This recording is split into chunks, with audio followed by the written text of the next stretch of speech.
हाँ जी फ्रेंड्स, तो शुरू करते हैं आपकी ग्रामर सीरीज़ का part 2। As you know very well, I am taking forward the series of grammar shortcuts which will be useful to you for your entrance exam, for your academic section also. आप entrance exam दे रहे हैं, आप competitive exam दे रहे हैं, आप 12th में हैं, आप 10th में हैं, आप 9th में हैं, आप 11th में हैं। These grammar shortcuts will be useful in every class and for every kind of exam.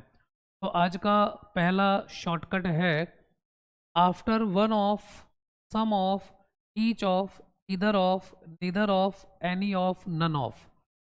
कभी भी आपका सेंटेंस इनमें से किसी भी वर्ड से शुरू हो, इसके बाद जो भी नाउन यूज होगा, प्लीज लिसन केयरफुली, जो भी नाउन यूज होगा वो प्लूरल होगा।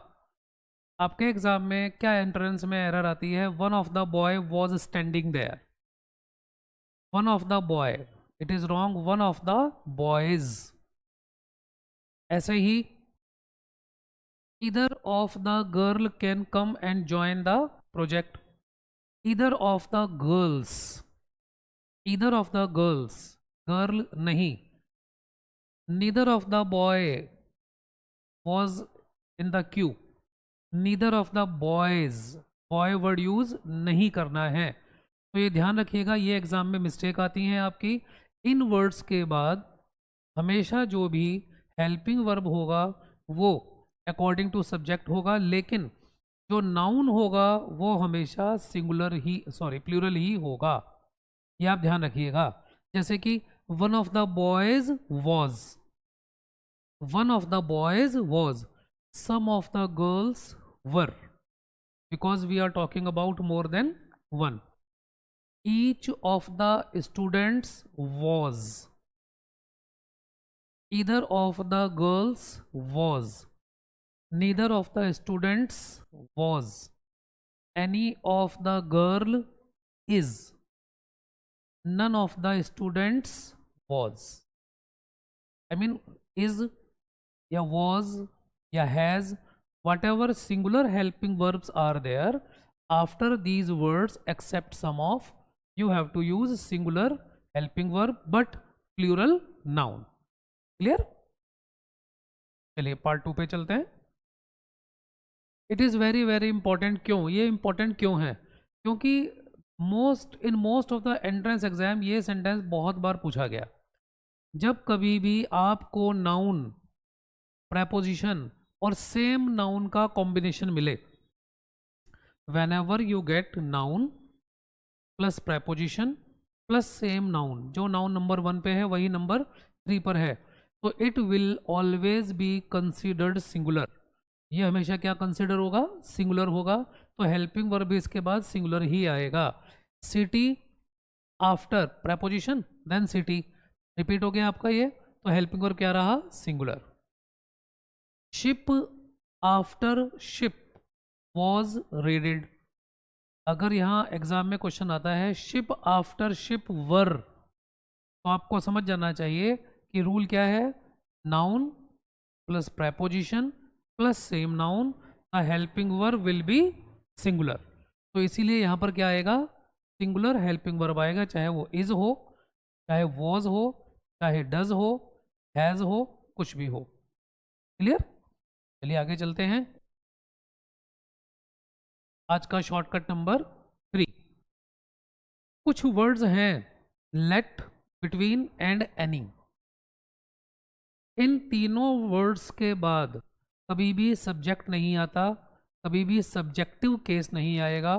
After these words always use objective case और ऑब्जेक्ट। तो आपको तो मालूम है ऑब्जेक्ट, आपने जूनियर क्लासेस में सीरीज पढ़ी होंगी, आई, माई, मी। जो नंबर 3 पर आ रहा है वो आपका ऑब्जेक्ट है।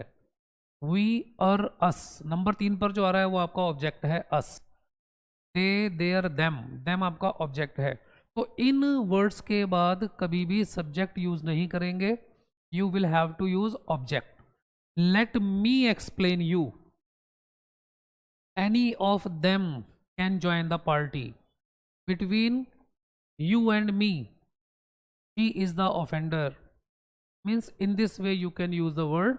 So after these words always use objective case.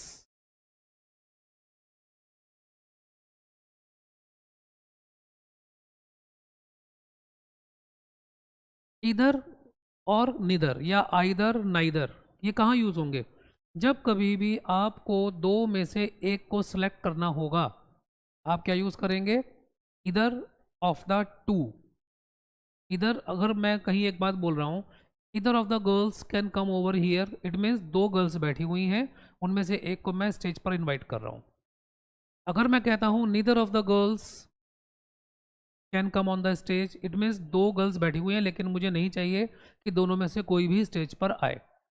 अगर तीन या दो से ज़्यादा गर्ल्स बैठी हुई हैं, दो से ज़्यादा बॉयज़ बैठे हुए हैं, तो आप वहाँ पर इधर या निदर यूज़ नहीं कर सकते, ये ध्यान रखिएगा। मान लीजिए पूरी क्लास बैठी हुई है और मैं कहता हूँ either of the girls can come over here, गलत।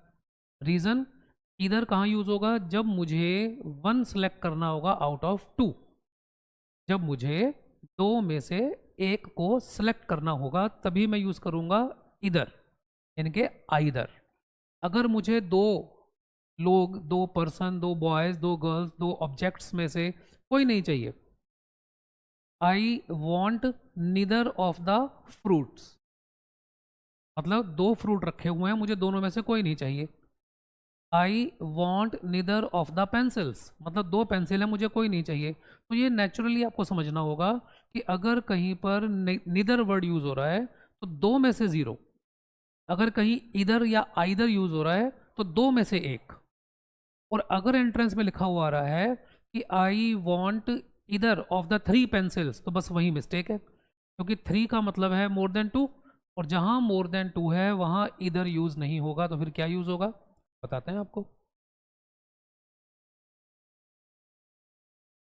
अगर दो से ज़्यादा की बात हो रही है, दो से ज़्यादा में से कुछ नहीं चाहिए, ज़ीरो, तो नन या नो वन यूज़ करेंगे। I want none of the boys from this class, मतलब पूरी क्लास में चाहे दो से ज़्यादा कितने भी बच्चे हों, दो हों, तीन हो, चार हो, पाँच हों, 50 हों, 100 हों, मुझे कोई नहीं चाहिए। I want none of the boys.